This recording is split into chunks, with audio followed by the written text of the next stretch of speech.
This is WRTV News at 6, streaming now. It is significantly higher than we have ever seen before. The need for food and shelter at an all-time high, according to one local organization, how the pandemic has impacted their ability to provide for the community. It's a very helpless feeling.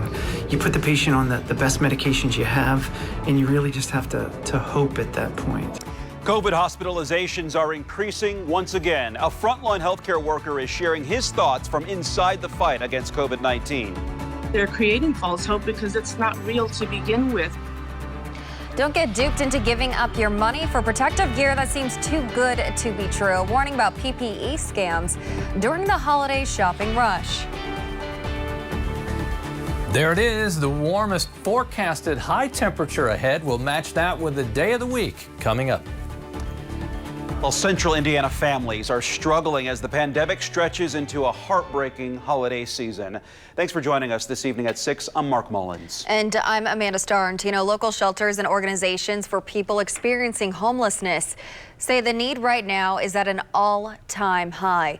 Over the last few nights, leaders with Wheeler Mission say they have provided beds for more than 1,000 people in central Indiana. WRTV's Megan Sanctorum found out how they are working to meet those needs and what you can do to help. More and more Hoosiers in our area are finding themselves without a place to call home right now, and they're turning to Wheeler Mission for help. We have been sleeping over 1,000 people a night. 1,000 people a night for the last several days. Melissa Small is one of them. We were evicted in early October. She spoke with us over the phone today. We were, hopping couch to couch after that, and then finally got to the point, when you're hopping from couch to couch and you're going from, we went from here in Indianapolis to Greenwood to Columbus, and when you're doing that, you can't keep a job. But now she's found some stability through the Wheeler Mission. They're teaming up with the city to provide overflow space for those in need at local hotels. They say partnerships like that and community donations have allowed them to keep serving the community even during the pandemic. You would certainly expect that our donations would have been less this year, right? Because everybody is struggling in a variety of ways, but that has not been the case. We have been so blessed by community support. In fact, they saw a 32% increase in donations through the Drumstick Dash this year compared to last. However, they anticipate the number of people needing shelter will only increase in the coming weeks. We have not even come close, I fear, to seeing what we're going to see. And I am concerned about the capacity to meet those needs when that comes. But they'll keep working to be able to provide for people like Small. I've got somewhere to lay my head tonight. I know that, I don't have to go out and do whatever it takes they're trying to hurry up and scrounge up some food, and because they're going to make sure I'm fed, and it saved my life. Working for you, Megan Sanctorum, WRTV.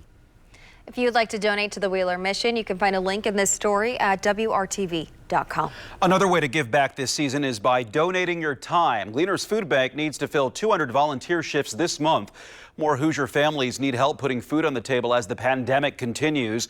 Gleaners requires help from 60 volunteers a day. You can sign up for shifts Tuesday through Thursday of each week. Without our volunteers, we can't feed the people who are coming to us in need. We're seeing at this distribution here as many as 4 times as many families coming through as were coming through this time last year. So the need is incredibly high, and that means the need is high for volunteers as well. Gleaners especially needs help with its drive-through food distributions. You can learn more about volunteering at our website, WRTV.com. A sobering statistic tonight about Indiana's fight against the coronavirus pandemic. According to the COVID Tracking Project, Indiana was the only state to record more than 1,000 new cases per 1 million residents last week. The state with the next highest rate of new cases was South Dakota. They had 984 new cases per million people compared to Indiana's 1,025. Today, the State Department of Health reported another 5,700 positive COVID cases. The 7-day positivity average for all tests is at 13.8%. And 42 additional COVID deaths were recorded between September 28th and yesterday. And the number of Hoosiers hospitalized with COVID-19 is going back up again. You can see on this graph, the number started to decline last week following an all-time high of more than 3,400. The latest count shows 3,214 COVID hospitalizations as of Sunday. Local hospitals and healthcare workers are feeling the strain of the increase in cases. A hospitalist with IU Health Methodist shared a video diary with ABC News describing how hard it is to know more and more patients are requiring intensive care. Almost every day since I've been back, we've had to upgrade a patient to the intensive care unit, and it looks like today will not be an exception. We have a patient in each of our 3 hallways, and they're unfortunately requiring escalating levels of oxygen. And it's disheartening, and it's a very helpless feeling. You put the patient on the best medications you have, and you really just have to hope at that point. Hope that you don't get that call from nursing that, hey, I've had to turn the patient from 2 to 4 or from 4 to 6, because you know in the back of your mind that those escalation mean that the patient's closer to that decompensation and closer to having to go to the intensive care unit. Frontline healthcare workers would be the first to get a COVID-19 vaccine here in Indiana if Pfizer gets emergency use authorization from the FDA this week. That same vaccine has already been authorized for use in the United Kingdom, where vaccinations are set to begin tomorrow. A cloudy and chilly day across central Indiana. Good for getting into the holiday spirit with the help of the Christmas decorations on Monument Circle. Kevin. Always great to see that, and throughout all the neighborhoods. You know, we've been featuring some of those on the 7 o'clock news, and there's a photo contest at WRTV.com. That warm November weather allowed you to get out with hands not being numb. You can keep them warm and decorate. Well, there's just the natural lighting of the city. Always looks good. Temperatures today, these are high temperatures, only to 36 in Indianapolis. If you look west, it's a little warmer in Champaign, 40 degrees. The warmer temperatures are more in western Missouri and out in the Central Plains. We will get our temperatures back into the 50s. We'll just have to be patient. It doesn't happen immediately. Temperatures through the evening tonight dropping into the 20s as skies begin to clear a little bit or the clouds break up. That sets the stage for temperatures to drop into the 20s.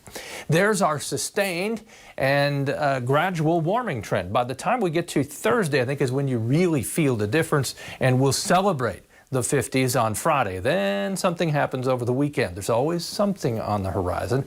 More on that in a bit. Today marks 79 years since the attack on Pearl Harbor. Remembrance ceremonies in Hawaii, where the attack took place, and across the country look different this year. We must continue to honor this morning's American Legion Memorial program in Indianapolis featured the traditional wreath laying and 21 gun salute, modified to keep everyone safe from the spread of COVID-19. That's especially important as the number of Pearl Harbor survivors decreases. And salute! Present hard.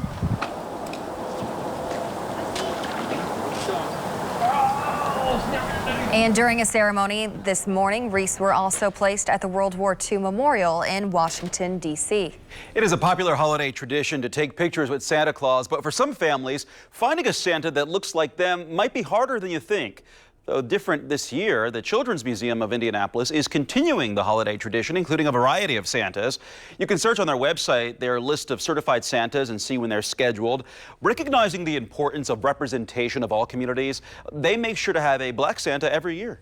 We definitely have had that appreciation of families that, you know, either it was a surprise or they sought out our Santas. And so just that recognition, again, of being able to see themselves in the staff and the offerings that we have.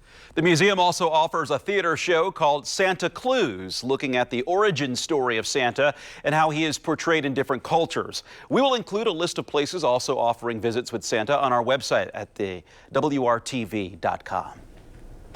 Still ahead on the news at 6, Brad Brown has a closer look at the Colts' win against Houston and what you can expect during Monday Night Football right here on WRTV. Plus, PPE scams are making a comeback just in time for the holidays. What you need to know before scoring a deal on protective gear as we kick off the 12 scams of Christmas when the news at 6 continues.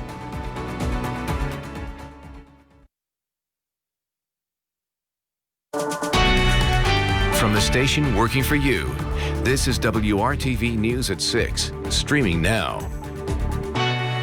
Every year during the holiday season, we share with you a dozen scams to watch out for as you buy gifts for loved ones or look for ways to give back to your community. And this year we have a new warning for you as more people get serious about masking up. Yeah, masks have become a wardrobe staple, but if you're looking to buy them or other PPE online, watch out for fake companies trying to rope you in with deep discounts. Mallory Safaste with our Scripps News partners in Baltimore is counting down the 12 scams of Christmas. There was a spike in these kinds of scams in the spring when masks became more desirable. Now the FBI and Better Business Bureau are seeing it again as mask mandates are being implemented around the country. This item doesn't typically make holiday wish lists, but this year is different. Masks and personal protective equipment are in high demand. As people are gearing up in the holidays to provide PPE for their guests and in family gatherings or social gatherings, which should be limited, but people are purchasing these items. Scammers know this is something people want and need, so they do what they can to trick you into buying from them. We had a business here in Maryland that actually ordered PPE online, thought it was a legitimate retailer, and lost thousands and thousands of dollars that a small business couldn't afford to lose. It's not just businesses and consumers sending money to the wrong people. The FBI has received reports from state governments attempting to procure ventilators or PPE and wired money to fraudulent sellers. By the time they realized it, the money had been transferred outside the reach of U.S. law enforcement and was unrecoverable. We always say, and holidays are so important, slow down, to investigate, do your research as you're looking, because it is so easy to get misdirected to a fake website. Buy from sellers you know and trust. Be sure the online store has working contact information and evaluate claims of any medical product before buying. A little research can help you avoid losing money, like what happened to Angelica Gomez. Almost $175. Who was trying to buy masks to protect her family. Her sons and husband all have underlying medical conditions. They're creating false hope because it's not real to begin with. The Department of Justice is going after criminals attempting to exploit the pandemic. If you are the victim of a scam involving COVID-19, you can report it to the National Center for Disaster Fraud through their hotline or online complaint form. With your 12 scams of Christmas, I'm Mallory Safaste. A new project will work to make Indianapolis a safer and more welcoming place for residents and visitors who are on the autism spectrum. The goal is to make Indy the second autism certified city in the world.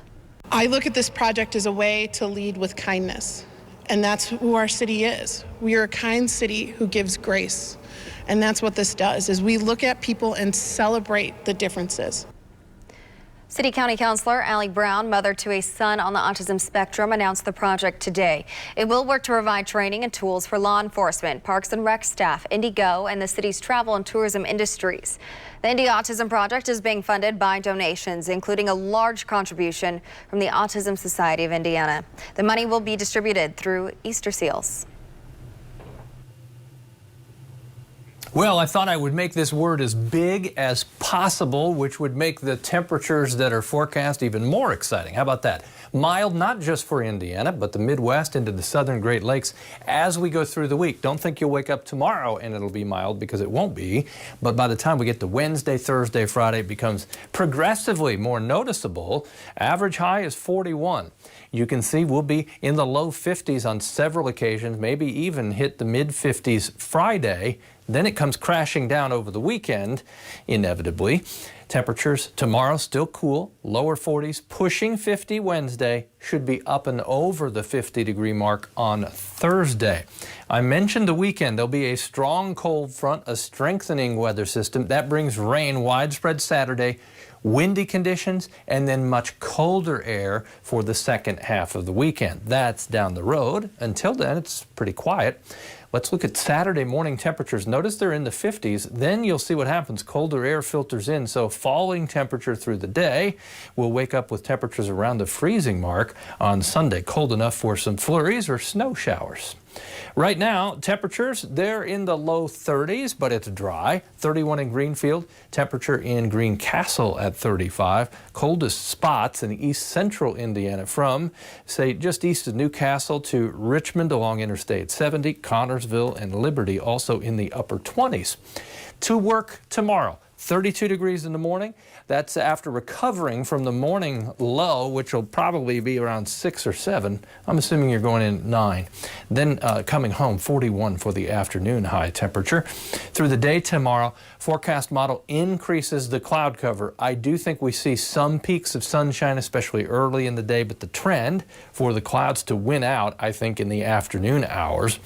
As we go to Wednesday, more consistent sunshine and warmer temperatures, pushing 50 degrees. If 50 is our goal, we'll get there. Thursday, 53. Warmest temperature Friday at 56. Then, as we mentioned, falling temperature Saturday, windy and wet. Sunday, maybe a flurry or snow shower early in the day, drying out after that. Then Monday, 38. Indications are when we go beyond the 7-day forecast, we're back with above average temperatures once again. So something there for everyone. All right, Kevin, thank you for that. The Colts scored a season-high 24 points in the first half of their game against the Texans yesterday.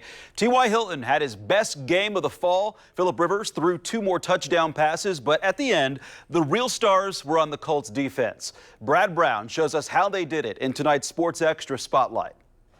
See if this sounds familiar this fall. The Colts defense plays a rock-solid second half. Opposition makes a late drive. Things look grim. And then all at once, the game falls in the Colts' favor. We understand that, we're playing against great opponents. So, again, they're going to come out and they're going to make plays. But, Flus always talks about great defenses don't get beat on the same plays twice. And, that's coming out in the second half, making adjustments. A bad snap to Deshaun Watson, a loose ball punched further out by Grover Stewart, and a recovery by Anthony Walker. Just like that, the Colts went from maybe giving up a win late to earning a W in a very unlikely situation. I just feel like, man, I'm finna penetrate, try to throw the center back and get back there and mess up the play. I don't think I could get there to jump on it, so I'm going to punch it out. I know one of my teammates is going to get it. We know the level that our defense can play at. And in your head, then you start thinking about, well, maybe we got to get ready to go down on a game-winning drive and put this game away. And the next thing you know, we're in a victory formation. And, that's not what you were imagining, but we'll take it. A win's a win, and they're not easy to come by. Frank was calling the timeouts there. We're going to have a minute left, depending on what happened, and to go get 3 points. So that's where our mindset was, obviously, all at the same time while pulling for our D. And, that ball got on the ground. Obviously, something as simple as find a way to get on it. Our defense did. Our defense is pretty strong. They always preach they're not in until the end. So, and he fumbled. And, I just seen all white jerseys going to the ball. And then I seen A-Walk dive on the ball. And I was like, that's my dog.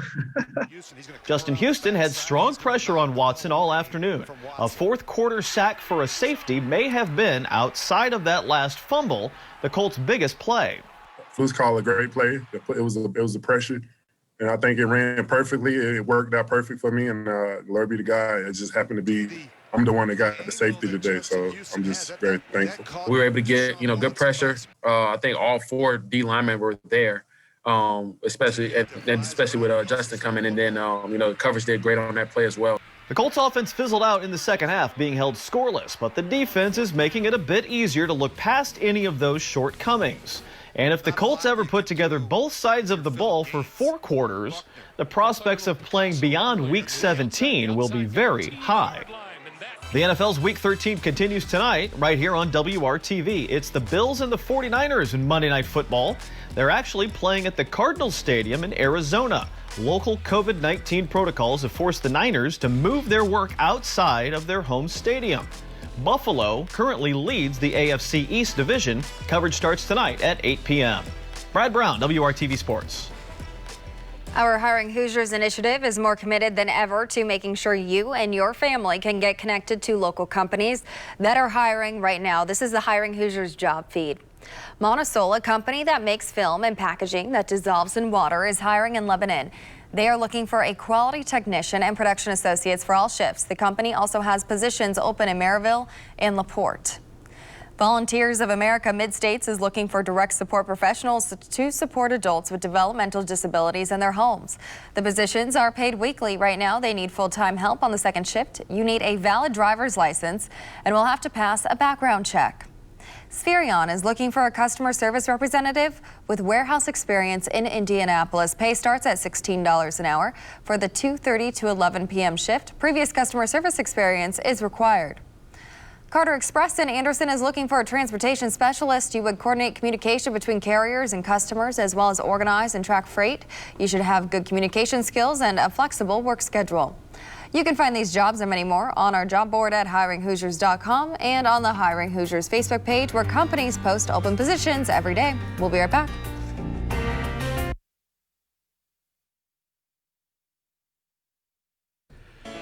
We want to thank everyone who came out to support the WRTV Toy Drive this weekend. You helped us fill 3 trucks with dozens of boxes of toys that will be given to kids across central Indiana, plus thousands of dollars in donations for additional toys. And there is still time to give. You have until Friday to drop off a new unwrapped toy at 17 different youth store locations. You can also participate in the Indy Fuel Teddy Bear Toss during Friday's game. For more information, including how to make a financial donation right now from your phone, go to WRTV.com/toy drive.